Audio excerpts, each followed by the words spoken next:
All right, guys, welcome to the Leadership to Wealth podcast. We've got a high flying guest today. He is a combat proven, tip of the spear, elite leadership and personal development speaker. He's actually one of only 600 hand-picked pilots ever qualified to fly the exclusive $2.2 billion, that's with a B2 Spirit stealth bomber in its 30-year experience.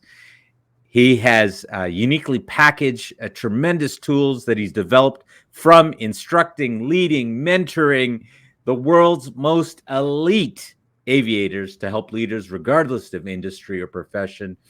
And his life passion and outward energy come from serving and giving to his audience and clientele. Today on the show, we have Joseph Chronic VanDusen.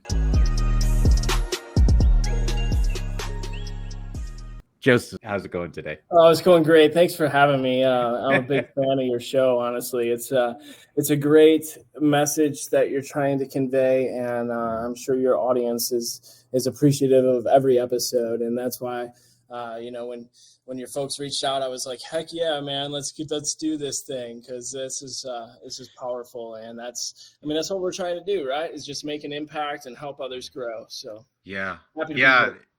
Thank you. And yes, it is I think it's a much needed message, and it's not as, let's call it, not as trendy as the TikTok or whatever kind of messages you might get. It takes some, I appreciate the listeners, because it takes something to get into some of these conversations that we get into, to learn about someone's life, to learn about leadership. It's not the most popular topic. Everyone wants to get onto the wealth side, but it's that leadership that comes in before that to ever get there. And you've got a wealth of it, obviously. But I've got to ask you, just to start off. I mean, geez, stealth bombers. What's the fastest you've ever gone? You've ever flown? The fastest, it may surprise you, I have not broken the sound barrier ever. Okay. So in the B2, we go pretty slow, actually. We cruise around at around 0.7, 0.8 Mach, which is, you could just, at altitude, it's about 7 or 8 miles a minute. So it's pretty slow for an airline type environment, So it goes pretty slow. We did have a companion trainer with the B2. It was the T-38 Talon, which that thing could break the sound barrier, but you have to be in certain areas of the country to do that. And I just never was able to get out there. So, I think a lot of Air Force guys and gals that have broken the sound barrier, they have a little notch in the back of their hat that they wear. But that never bothered me. I couldn't do that. Okay. So, obviously it's a really large plane for starters. And yeah, the goal is not to be the fastest with that. You're trying to be quiet and unnoticeable, and we won't get into tactics or any of those kind of things with it. But is there something that you can tell us that's interesting or different in flying a plane with these types of consistencies versus a regular plane? Because it's got to be a different flying style, I'm guessing. A little bit. Now we have I think there's 4 flight control computers that'll take the airplane. I got a little mock-up here, but there's nothing that protrudes from the surfaces. So you are cognizant of how it is different. The engines are up on top here, which that alone reacts differently from a normal airplane. Normal airplane, the engines are on the bottom. So, for instance, when you add thrust in a normal airplane, like when I'm flying the 787 Dreamliner, you get a pitch up moment. And so the opposite is true with engines on top. So that's one thing that you have to kind of relearn how to fly and how the airplane's going to react, especially when you're tucked into air refueling, for example, where you have to be really precise to get that fuel from the other airplane. So it does take a little bit to get to get to manage all of that. But for the most part, they did an amazing job with the airplane, and it's really nice to fly. It'll bank up fast like a fighter. It's really cool. So it was awesome. And the most significant thing that sticks out to me as a previous pilot for the stealth bomber is just the people. And the further I get away from that, the more I realize just how special that community was. And I'm just proud and humbled to be a part of that, and to now be able to leverage that and the amazing leadership lessons that we learned, and to help people and entrepreneurs and leaders grow within their own businesses and industries is just so phenomenal for me. It's very fulfilling. So I mean, I know for a fact we're going to get into this a little bit about some of the lessons that you've learned in leadership from your time in the military. But I'm thinking, as you just said, even though the stealth bomber can bank like a jet, if you're doing that, I'm guessing you probably did something wrong along the way, because if you did it right, nobody knows you're there at all. Is it really that quiet that you can go by unnoticed? Yeah, if you've ever been to an air show with it, you'll notice that, or if you ever have the chance to see it fly here, you'll notice that when you're on the ground, as it comes by, you cannot hear it until it goes past you, which is amazing with the acoustics. So it is very quiet, and you're right. If we're having a bank and juke and all that stuff, something went wrong, but we're just trying to save it, save ourselves. Okay, wait. I got another interesting question about that, because I've got a friend who was a fighter pilot for another country, and former fighter pilot, and it's interesting because he told me he actually failed when it came to dog fighting, that type of training, and but they kept him on because he was so highly skilled at being able to drop bombs. And apparently, that is a harder skill to be able to nail your target with a bomb than it was to. They literally said to him, "Look, we got 20 other guys that can do that. There's only you that can do what he could do with the precision that he was able to do." Is there something true about that when it comes to, like, in your experience, when it comes to something like a stealth bomber, or are we so technologically sound or advanced that the computers can basically handle all of that stuff for you? The computers do help for sure, and we have all kinds of tools on the airplane to help make sure that our bombs do get delivered where they are intended.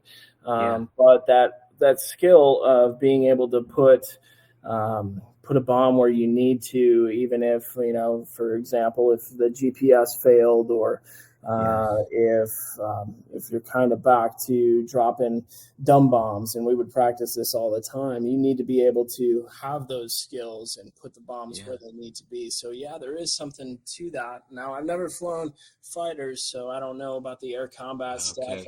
But we did have several people that came over from fighters, so that was another unique aspect of the B2. We had this amazing community that came from everywhere, and so you never really had to reach out and talk to external places to get some info. You always had like a subject matter expert in the squad. It was phenomenal for growth. Let me ask you, because obviously, you are one of a handful of people ever to fly this type of plane. What makes it so difficult to be able to even be selected for this type of flight? That's a very interesting question, and I'll just tell you the story of how I got hired. I went through the process, and you basically, you apply for it, and they weed through who they want to come to the in-person interview. Yeah. And we get to the in-person interview, and there's about, I don't know, about 25 people in the room, and you sit down and everybody's like kind of sizing each other up, right? Like, who's this guy? Who's that Garrett? Who's that Yeah. girl? Like, where did they come from? What are they doing here? It's your competition Yeah. for the moment. But Yeah. really, and how I approached it, and this is a good lesson for people, is just, you're always just competing against yourself. So if those environments are out there for you, don't worry about what everybody else is doing. Compete against yourself, be full of yourself, and be confident in your ability to bring your A game, right? And so part of the interview process was you had to go into a simulator, and they didn't tell you anything about the simulator. They said maybe 5 minutes, like, hey, this is what it's going to look like when you step in there, but this is an evaluation, and it's a test, right? So you go up and you either pass or fail. They don't tell you how you did on it, and you're either there or you're not. And this was a big breaking point for a lot of folks. And it turns out that there were people that applied to the program for 5 years and didn't get selected, and they really wanted it, really pushing for it. And for whatever reason, I think the simulator really kind of differentiated them. And what were they looking for? So I go down into the simulator. I had my instructor with me, and he's an evaluator at that point. And he sits you down, and he's like, all right, Joe, here's the stick, here's the throttle. You have the airplane. We'll give you a little bit of guidance, but this is an evaluation. So go. Here, you cleared for takeoff. You're like, what? Because everything is different. You've never seen this type of flight deck before. And it turns out what they were really testing was your ability to fail forward and grow. How fast you're going to make mistakes, right? And so I just took a moment at that time. I was like, deep breath, right? And I'm like, man, all right, go get it. And I just told myself internally, like, I'm gonna screw stuff up, but I can't dwell on that. I got to keep moving forward. And so we go up and we fly around for an hour or so, and I screwed plenty of stuff up. And every time I did, I would just kind of laugh about it, like, wow, oh man, I really screwed that up, right? And then we came in, we landed, and they're like, okay, cool, we'll let you know how you did, And so fast forward a couple months, and I think it was around Christmas time. This would have been 2011. I get the message, says, hey, you're hired. Welcome to Whiteman Air Force Base. Like, what? That's cool. But it was really just an avenue to fail forward and grow. And that's one of the things I speak about and I talk about is just, we cannot dwell on these mistakes that we make. And we have to be able to use it, utilize it, debrief it later on for lessons learned. But in the heat of the moment, you got to fail forward and grow right there, right? Yeah. What is it about that? Since you brought it up, let me ask you, what is it about failing forward or being able to fail that makes it powerful, makes a person powerful? Great question. I think, from my own experience, it's just the ability to not have the anxiety of holding on to stuff, right? And saying, I think if you're holding on to things that you failed with, whether it's a marriage, I'm divorced previous, and now I've met my soulmate, but it's, you're going to fail in life, in various aspects of life. And you have to be able to harness the lessons from that, grow from that, and make yourself better. One of the mantras that I go by every day is becoming better today than I was yesterday. It's huge. And having an attitude of gratitude in the morning. I wake up, I'm like, holy cow, it's a new day, here's a day to conquer. Whereas a lot of people are just looking forward to the weekend, and just trying to get through the week. We need to force ourselves into a state of mind that we can conquer the day and really just do the best that we possibly can and then get better tomorrow. Because I really believe that we're here just for a short time and we have unique talents and gifts to give the world. You have stuff that I don't have, and your listeners have plenty of stuff that they have that are unique to them. Maybe they're really good at at being a chef or music or whatever, all these passions were given to us, and we have to develop those through an attitude of failing forward. Like if you don't go and grab onto an avenue. Like I never wrote a book before, now I got two. So it's like, wow, I'm doing that. I'm like, holy cow, this is a whole nother industry I know nothing about. So it's like, how do I do this? And you just start, and you make a lot of mistakes. But if you can pivot from those mistakes, like, wow, I really screwed that up. What happened? How do I fix it? And how do I leverage it for my next victory? The first book took me like a year and a half to do. I did this other one. It's shorter, but it's like it only took me about a month from concept to application, and I learned so many lessons through that, right? So it's like you just have to do that with your life.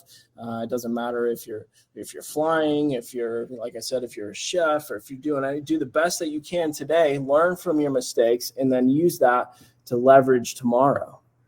But okay, let me first of all, thank you. But I want to ask something about that. When you're flying and you make a mistake, you can just we dipped a little too much. You can level out the plane, right? You can slow down the speed. You can speed up.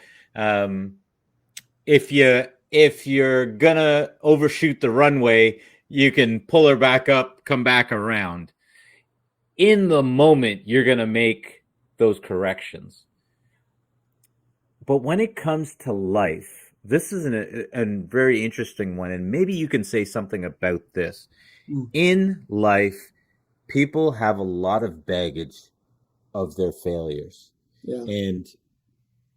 And it's like carrying dead weight in flight and trying to make those corrections. And I find that there is something that allows people to be able to fail forward, and something else that has people holding on to that failure. Can you say what that is, or maybe how someone can let go of that dead weight?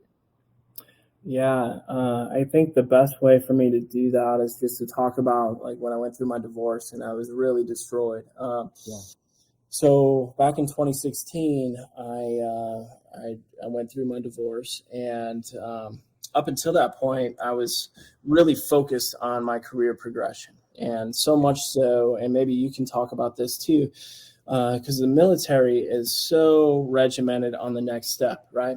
And so you have to always Yes, they really push that growth, right? And it's like, oh, what's next? So now I'm a pilot, but now I got to prepare for aircraft commander, and then as soon as I'm aircraft commander, I'm preparing for instructor, and then if we go to weapons, like it's always that they don't focus on that inward stuff that we need to do. And so I was so focused on the career, I neglected myself, I neglected my wife at the time, and we drifted apart to the point that it broke. But once I was going through the recovery from that, I had a lot of baggage, and I had to really try to discover. I remember sitting in a college apartment, because that's where I moved. I was like, well, I got to move out. I got to do something.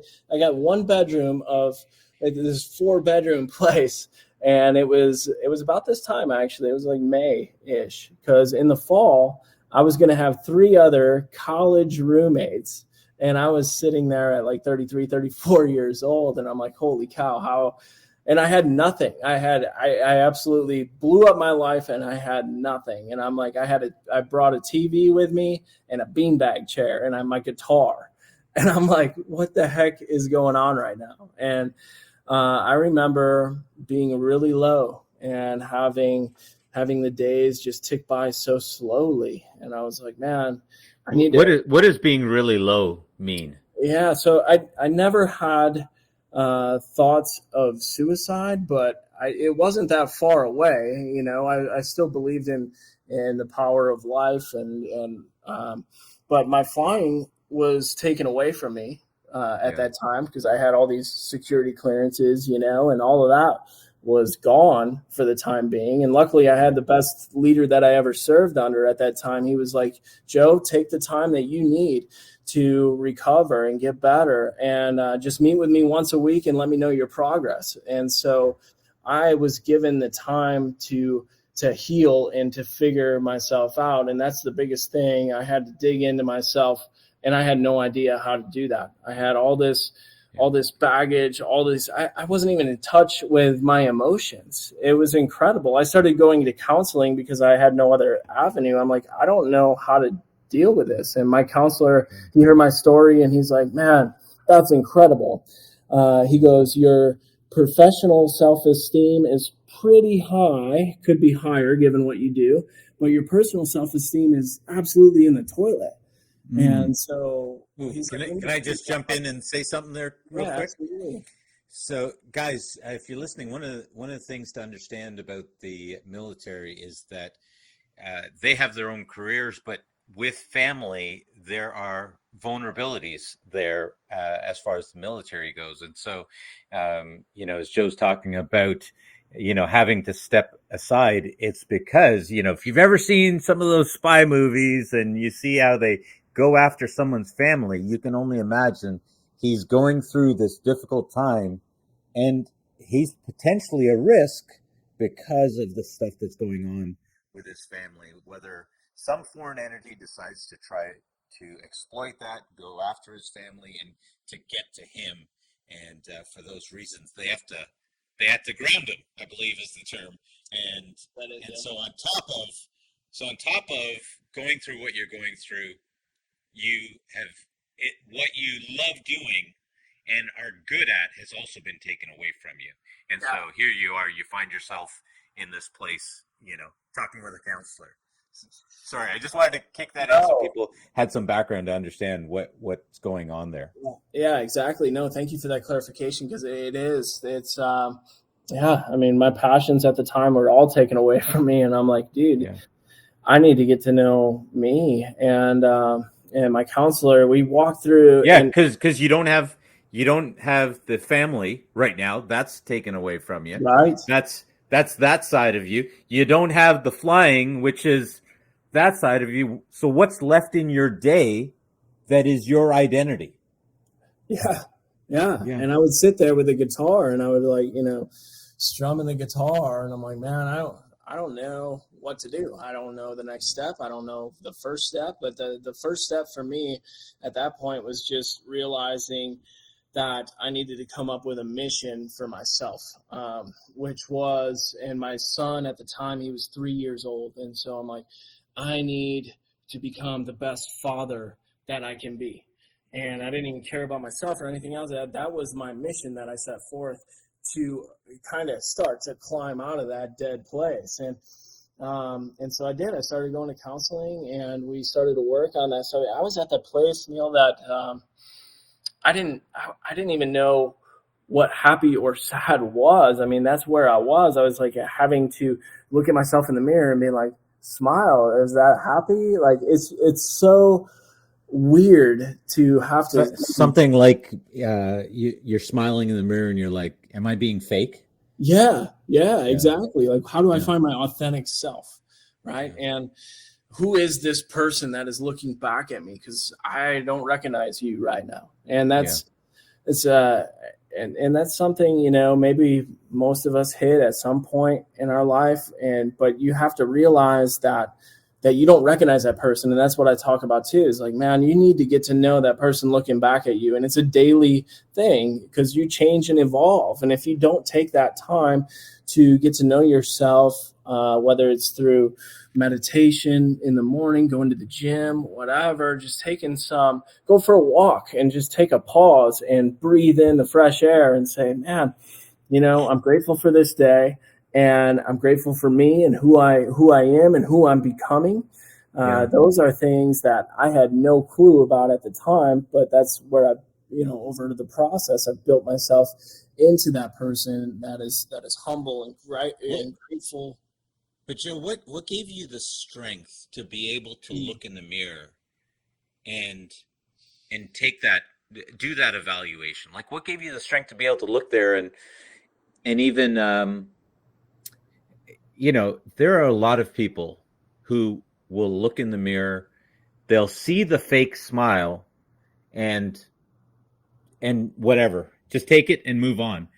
They won't even let that sit in, that I'm being fake right now. What was it that allowed you to actually look in the mirror and see what you saw?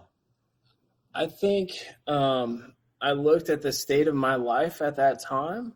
Yeah. One of those days that I was just sitting there, just wasting away, and I realized like I'm pretty disgusted with this person right now, and I need to fix that. And I think that was the catalyst for me doing that and looking in the mirror and saying like I don't know you, and I need to get to know you, and I need to do it on a deep level so that so I can grow and figure out what's next in life. And I think that, coupled with my mission of just being the best father that I could be at that time, helped me climb out and really start digging into things like, I found Tony Robbins around that time, and just some different self-discovery motivational stuff that I was watching on YouTube, that I was just like, I need something to help me get out of this. And then I was like, wow, there's all these people doing, amazing work in self-discovery, and you got to want it. It's not something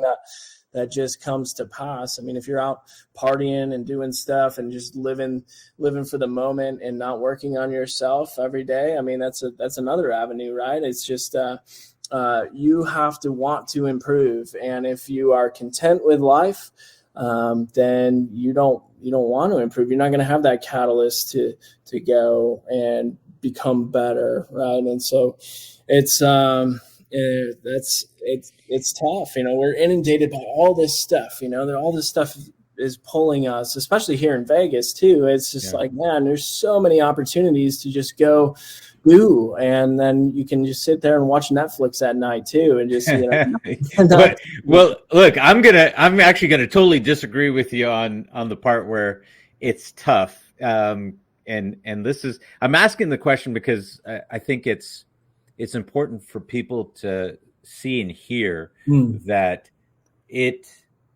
there is a lot that goes on in these situations. Anyone that's gone through a divorce or gone through a potential divorce or any type of difficult time knows, hey, yeah, it can be really hard. And what I actually and what I'm going to disagree with is, actually, I don't know if it's tough. I know that it can occur that way to us, and I think there is something that, if we actually allow it to be whatever it is, because I've had some of my own things that seemed tough at the time, right? And now I've come to look at them and go, man, that was the best thing that ever happened to me.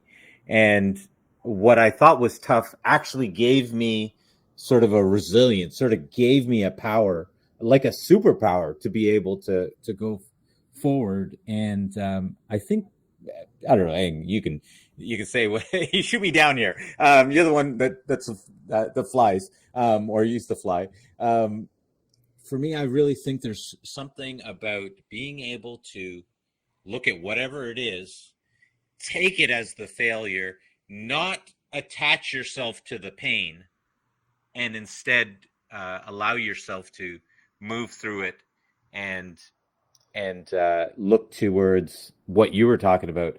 Okay, this is what this is. Now, who am I going to be? Right? Like you talked about looking in and going, who am I going to be as a father? Who am I going to? And as opposed to, people tend to attach themselves to this idea of circumstances being tough. Yes, and you're absolutely right. I would just say that when we go through an emotional event, a significant emotional event, whatever it is, someone close dying to you, or divorce, any of those things that rock your world, you have a tendency to latch on to those events, and when you do that, they become limiting events for you, right? So if you can, like you said, if you can detach yourself from the pain, and that takes work. It's not just going to happen for you. You're either going to have to go, you got to do that deep dive, what I call the stealth stuff, or stealth elevation, the stuff inside that no one sees you doing, so that you can elevate, to an outside world. But it's incredible. I'm a big fan of Napoleon Hill, big student of his works, and he did this huge study. In fact, I listened to his audiobook. It's called Law of Success. It's a 24-hour audiobook, but I listened to it at the gym, and I'm on my second time through this amazing book, and he's talked about all of this kind of stuff. It was disassociating from the pain, getting to creating a chief aim in life, and what your purpose is here, and what you are going to deliver and serve to all the rest of humanity, because we all have those things that we can give, right? But you're talking about disassociating from the pain, and so that you can grow and become better, and you have to find a way to do that. I absolutely agree with you 100% on that.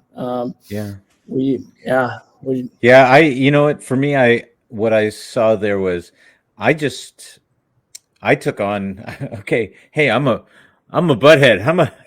I'm an a-hole. And I went, okay, that's what it is.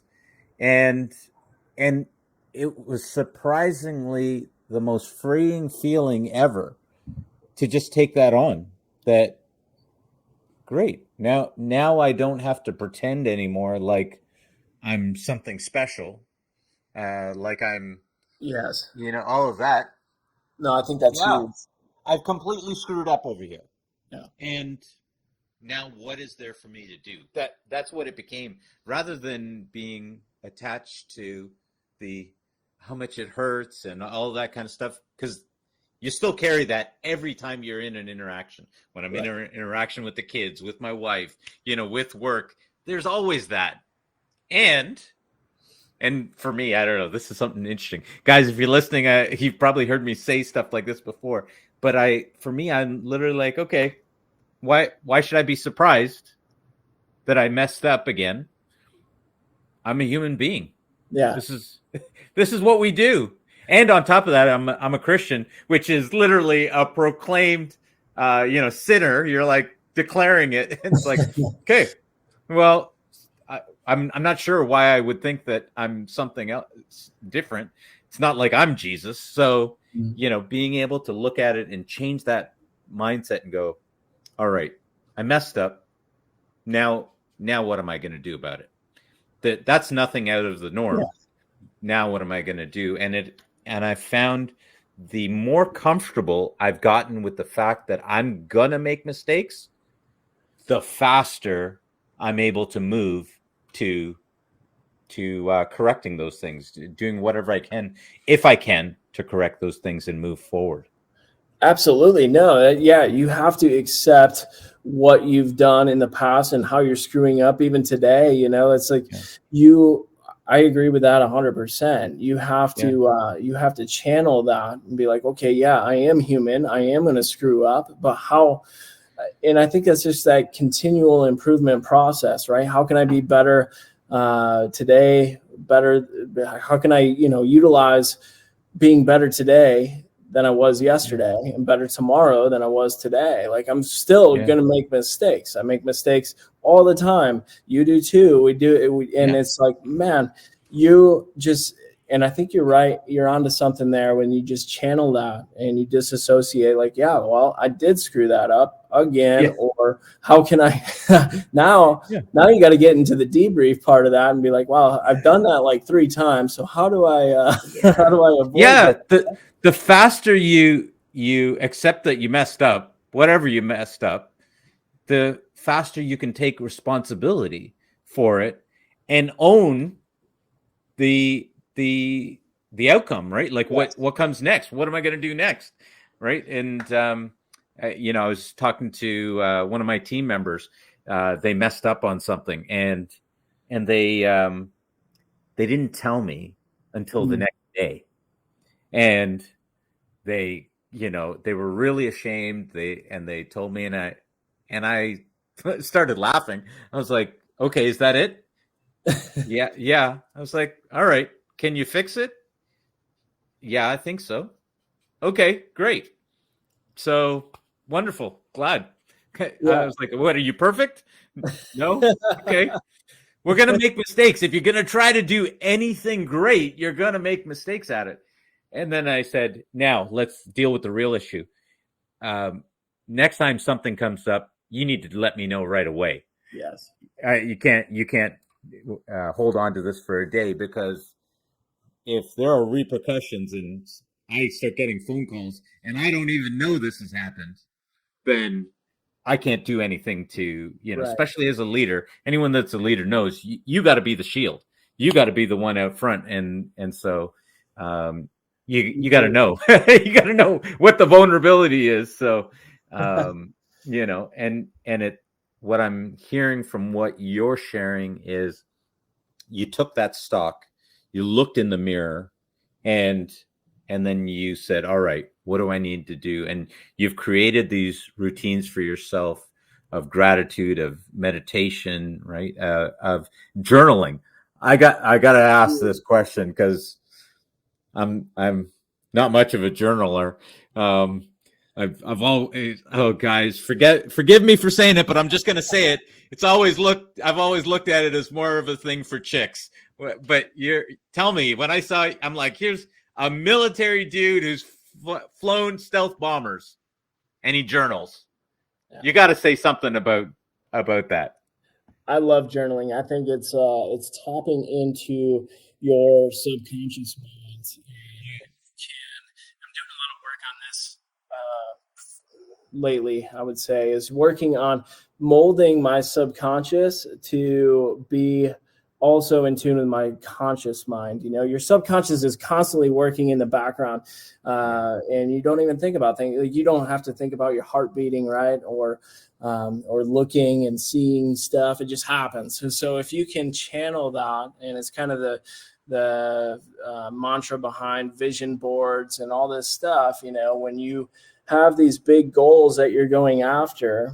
And one of the things, and we can get into that if you want to, but I'll answer your question. The journaling. So when I journal, and I think you got to do this with purpose, you can't be, and maybe back to your chick thing. Like, it's not like, oh, dear diary, I did this today. Right. So yeah, that's all I picture when someone, he looked at me, but I didn't know what to say. So I think so here's the thing. Like, sorry, guys, I'm just being honest here. No, I appreciate that. And Joe's kicking it to me and giving it to me right. So, yeah. All right, hit us. So when I journal, I don't know, do it your own way, but I do it with purpose. In fact, like, hey, I'm going after, maybe I don't do it every day, but I do it at least 3 or 4 times a week. And it's a good way to keep yourself accountable to your big goals, right? And so you can say, like, hey, I am doing these steps in the next 3 days in order to accomplish my further strategic goal.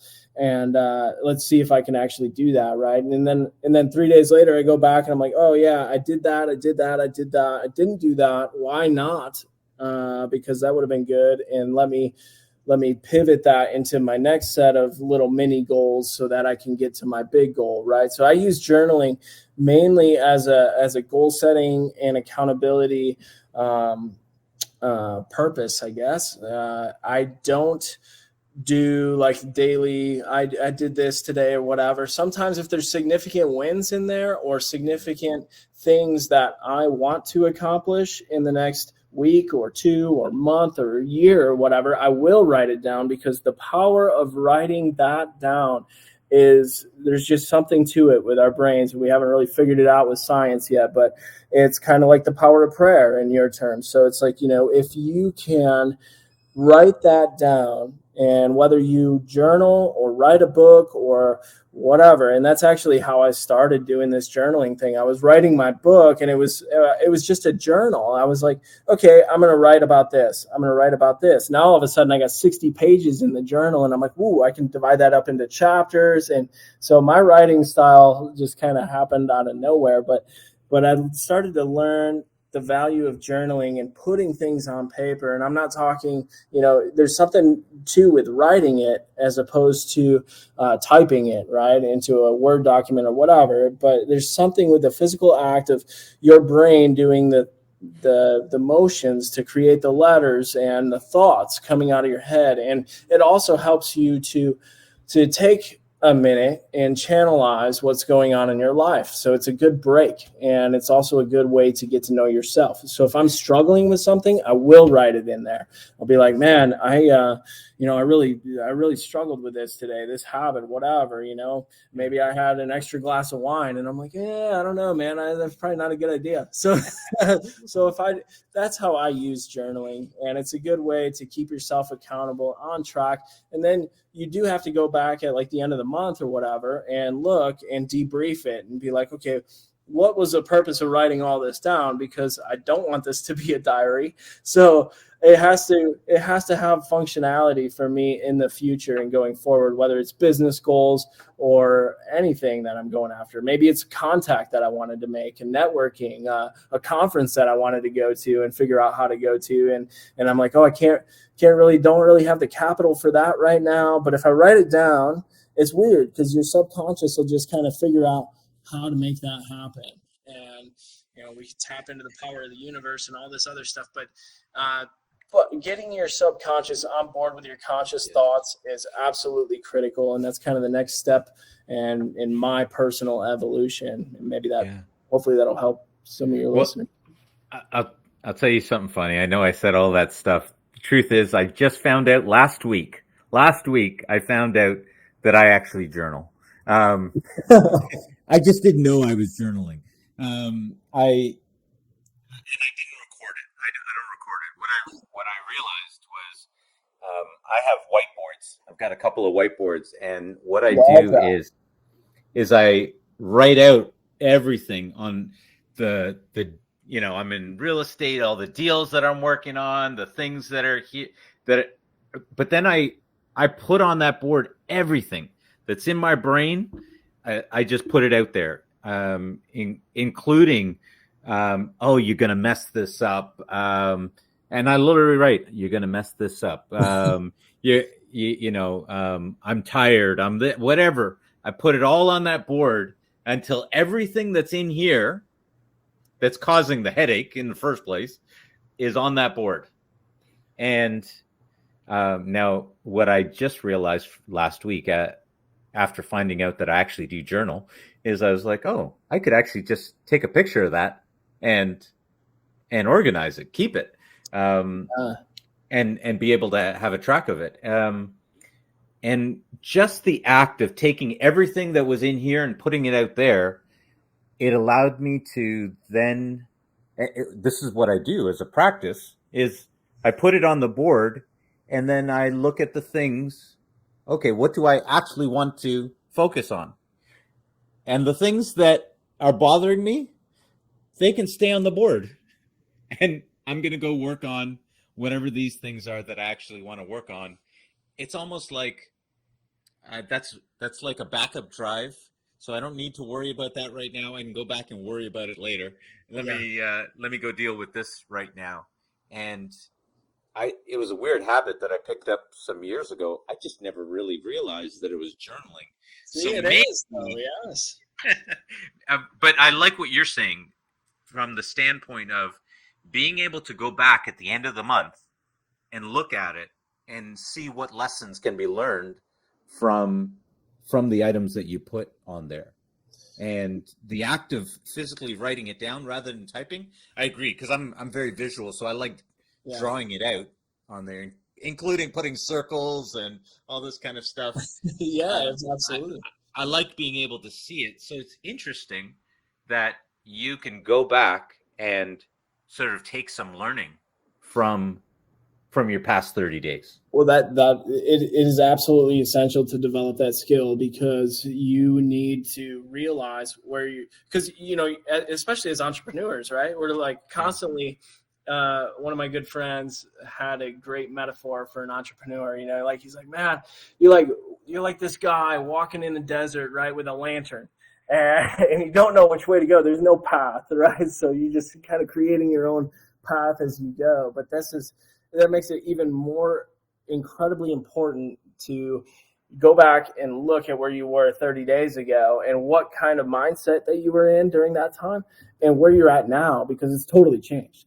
And it changes on the daily. But if you look at it from a weekly or a 30-day perspective, you're going to get a lot more growth and a lot more clarity on your purpose and your path that you're on, right? So you have to be able to learn from those things and to adapt and pivot to where you're going in the future, and because you change all the time, and your goals for your business change, and all of that. Your life, it changes. So like this big thing happened in my life, and now it's taken front and center seats, and I don't know how to do this other stuff. Well, let me journal about it. Let me write it down, and then we can see how you're developing that pathway. Absolutely critical to go back and look at where you're going. So let me. I want to ask another question, but about what you do right now. But before I do that, I want to ask this one, because you talked about your divorce, and we're talking about being able to look back. What did you screw up? Now that you can look back at it, what did you screw up, and what did you learn from that? Well, I think, I got married young, and it was kind of just, and I'm from Michigan originally, so kind of by you, because you're in Toronto, right? Yeah. Yeah. So, well, I'm just east of Toronto, but I grew up in Toronto. Yeah. Oh, okay. So, I think, growing up in a smaller town and having Midwestern values, and it was just, it felt right. Like I met the woman that I thought I would be with for the rest of my life. I was all in on that. And then and she's awesome, by the way. She's a great mom. And I want to emphasize that. It's just that we grew apart, and we realized too that we weren't meant to be together. And I think that we just had different value structures. And so what I've learned is that in going forward, and now being married to my soulmate, I learned, like, hey, I wanted someone who has been through a lot of life, and my wife, she's previously divorced as well, and so she's been through that life experience, and so we had a connection there. And then also, I wanted someone that was driven, very entrepreneurial mindset, and she's huge on social media marketing, free basically she does freelance marketing. And so it's helped me with the business mindset and all that stuff. And we complement each other very well. And I think that's the part that I didn't really take the time to examine within myself. Well, first off, I didn't know myself at the time when I got married the first time. That's probably the biggest lesson learned, was, hey, I need to get to know me, because I just was like, oh, I'm so career driven. I'm going to be a pilot for the Air Force. I'm going to do this. I'm going to go fly for the airlines after, whatever. And I was so focused on that, and I was like, I'm good. And I never took the time to get to know me. And that is definitely the biggest lesson learned. And then from that is, getting married young, and then also not knowing, and she didn't know who she was at the time either. So it's a both self-discovery thing. And then going into where we're at now, I mean, she's thriving, great, amazing mother. My son is doing amazing. My wife is great, and we have this great relationship, everybody together, which is very unique as well. But we've all done that self-discovery, and we're able to be mature enough to make it happen for our combined son, which is and then he gets to come out to Vegas and do different things. So it's great. But yeah, self-discovery, I did not know myself. That's the absolute biggest thing. Okay. With who you are now, looking back, do you think you could have made that work, knowing what you know now? about yourself? I think it could. Yes, it could I have. mean, we're not going back, Yeah, but yeah, right. yeah, It knowing what I know. Well, that's a different. I don't know. Let's see. Could I knowing have? who you are now, Yeah. could you, right? Could you have Um. made that work? Well, if if I know who I am now, which I do, to go back and be married uh, in that same situation and all that, I don't think Yeah. I wouldn't have made those choices. But Yeah. um, you know, can we make it work is a whole nother thing. And it's like, can we make it work? Is it in the most advantageous to make it work? Yeah. Can we? Are we going to be our best selves together? Right. I don't. Yeah, I don't know. I mean, that Yeah. gets into a lot of deep. Well, it's an interesting question because there are some people that will, hey, knowing what I know now, man, I could have actually made that work, and because maybe you realize some of your own selfishness, or you realize some of the different pieces that uh, you weren't prepared for at that point in time, and in hindsight, hey, you know what? Actually, we could have made it work, and you didn't. That's neither here nor there. And then there are people who will be like, I don't care. I don't. They hate that person. You've got a great relationship now, right? With your ex, you guys have made that situation into what it is, and which sounds very healthy. But there are, like, I know for myself, uh, my wife and I were able to make it work, and who I am now, I actually look back and go, uh, who I am now wouldn't have even had a problem back then because um, I've come through. I've learned so much about me, Yeah. and I found that was for me. I found the biggest issue was me, not my spouse in my situation. So No, it I'm is. just curious, It's right? absolutely, and it was my decision and all that. So Yeah, it's absolutely you. It always is. You know, yeah, it's like who's when you're in a room and you're wondering who the a hole is. Well, guess what? It's you. So it always yep, comes down to that, right? And it's yeah, the decisions that we make, and then how we move in life from yeah, there. Like you said, you can't go back, and I don't like to. I like to use the past as a great lesson, right? And it's made us who we yeah, are today. And so that's why I was struggling with that question, because I'm like, man, I don't know, like, this is because who, I mean, that's definitely a part of me. And then, but all of those were building blocks and building stones into who I am. And I'm using that to fuel my future. Right. And yeah, it's like the universe has different ways and God has different ways. It's like, man, yeah, we just need to utilize the past, use it for what it was. Don't carry that baggage with yeah, you, and yeah, elevate, yeah, and become who you are meant to become. And yeah. that's a daily battle. Yeah, yeah. I, I think that it's important for us to be able to look at whatever it is that we failed at, and to recognize that most of those are our greatest teachers, right? Absolutely. And being able to look at it and go, if I had to do that over again, would I be able to do that this time around? Yeah, you should be able to say yes for the most part because you've grown, you've learned something Yeah, about yourself, and same thing as a pilot, right? Okay, I failed at this time. Now I know what to do next time. You don't get that flight over again. I mean, absolutely. especially if you crashed. But you don't get that do over again. But if when those things come up again, because life has a knack for things coming around, right? So Oh, uh, absolutely. let me ask you this, man. We got into that stuff really deep here, but what is the biggest lesson from your time in the military that you've learned that you're able to bring over and teach on to business business owners and entrepreneurs, what's that biggest lesson that you're able to teach to people? Great question. Let's see.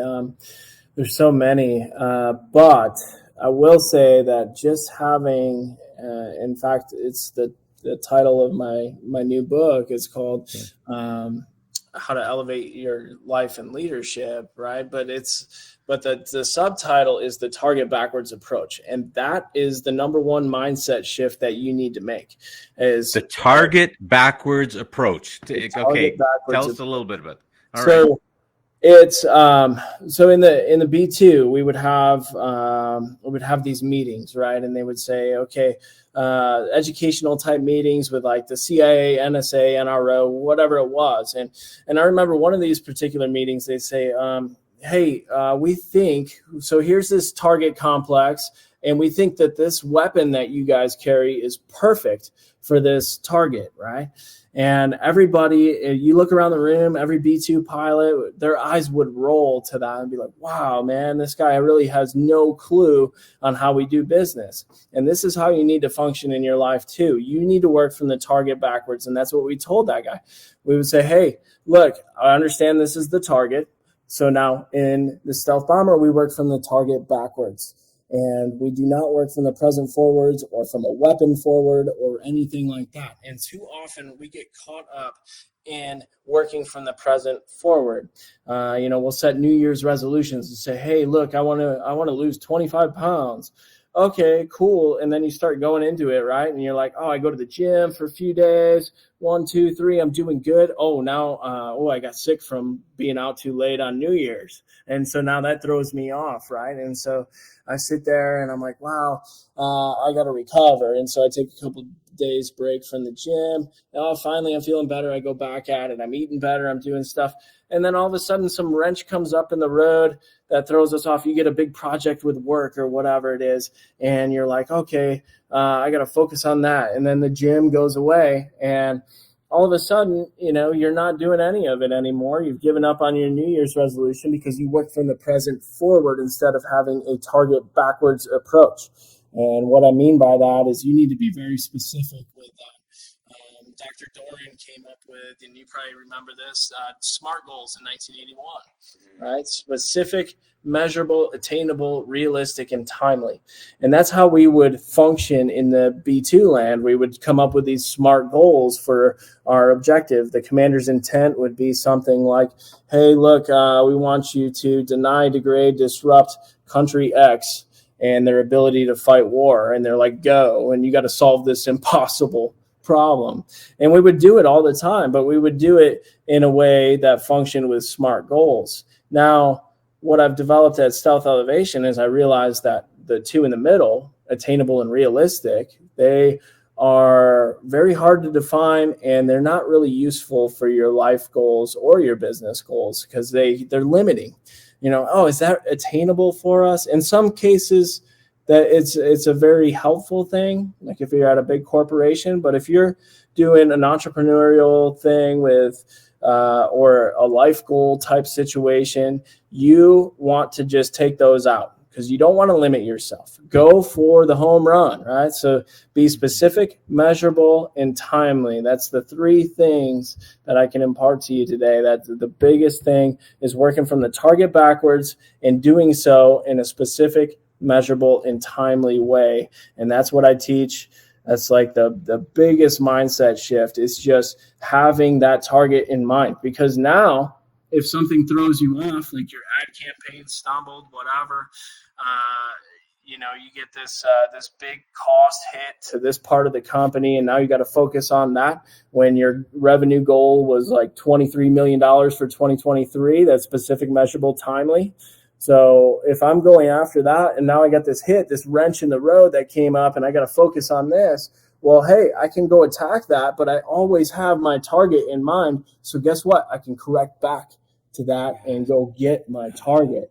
And so that is the biggest thing that I see with entrepreneurs. I mean, we're so busy, with fires that come up. We get to work. Oh man, got to deal with this, got to deal with that, that. You lose focus on your target. You need to get back to the target. So define that in a specific, measurable, timely way, and then you can work backwards from that and create your strike plan.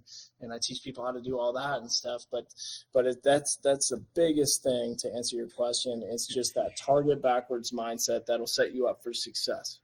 And so people can get the book and learn. I'm assuming you talk about this in the book and teach people about it. The name of the book again? So there's two. Stealth Elevate is broad. It's a lot of flying stories and leadership stories. That's my first book. A fun read. A lot of lessons learned. Yeah, and now I'm getting into like really hitting hard with all this great leadership content. So if you're really looking to elevate, these are short reads, and I design them in almost like pamphlet format so that you can go and read it and reread it and really get these concepts down so that you can elevate your life and business. I mean, that's what I'm after. So you can go to stealthelevation.com. There's all the resources are there. I'm everywhere on social media under either Stealth Elevation or Joseph VanDusen. You'll find me there. I do little podcast snippets. My podcast is much more. It's just me teaching basically, and so you'll learn a lot just from that. So that's everywhere under Stealth Elevation. I'm trying to be out there so that people can learn and grow. And then the business part, if you're ready for me to come in for a keynote or a leadership event, happy to talk to you about that. I love doing that. I love speaking and just and consulting and executive coaching as well. So, man, I'm so excited to be here today. This was awesome. Well, I love it. I'm actually just scrolling onto your website so I can. Okay, I found it. Where to order the book? We'll put a link in the show notes for people so you can find the book, which I think is great, especially since you've designed it as an easy read. One of the things for people, it can be daunting to read certain books, and you can tell from your stories. You make it really applicable and make it easy for people to be able to learn, in a fun way. I'm sure you got a lot of good stories that are probably vetted too. So let me just end with this last question. Chronic. Chronic. Sorry, that means something totally different to me. Growing up in urban Toronto, where's that coming from? What's that about? Tell us. So in the combat Air Force in the United States, we name everybody, and you don't go in as Joseph. It's there has to be a call sign, and there's good things to call sign.